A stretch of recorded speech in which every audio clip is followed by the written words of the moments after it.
আসসালামু আলাইকুম। আশা করি সবাই ভালো আছেন। আমাদের পার্শ্ববর্তী এলাকা আমাদের বিভাগী চট্টগ্রামের মানুষ কিন্তু ভালো নেই। বাঁশখালী, সাতকানিয়া, পেটুয়া অঞ্চলগুলা খুবই ভয়াবহ অবস্থা।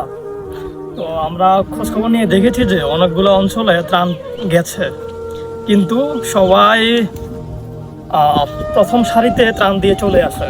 যার কারণে হচ্ছে ভিতরে থাকা অনেকগুলো পরিবার এখন পর্যন্ত ত্রাণ পায়নি। আমরা সেই খবরও পেয়েছি।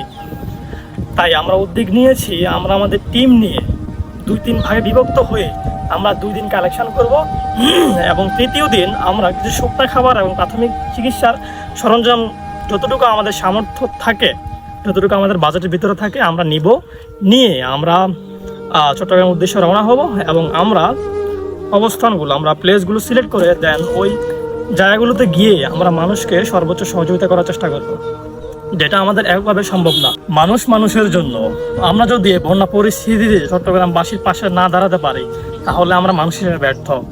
তাই যে যার অবস্থান থেকে যতটুকু পারেন সাহায্য সহযোগিতা করে আমাদের পাশে থাকবেন। আর যারা বিকাশে দিতে চান তারা স্ক্রিনে দেওয়া নাম্বারে আপনারা দিতে পারেন। আমাদের নিত্য আপডেটগুলো দেখতে আমাদের সাথে থাকুন, আমাদের আইডি ফলো দিয়ে আমাদের সাথে থাকুন এবং আমাদের আপডেটগুলি সম্পর্কে জানুন। ধন্যবাদ।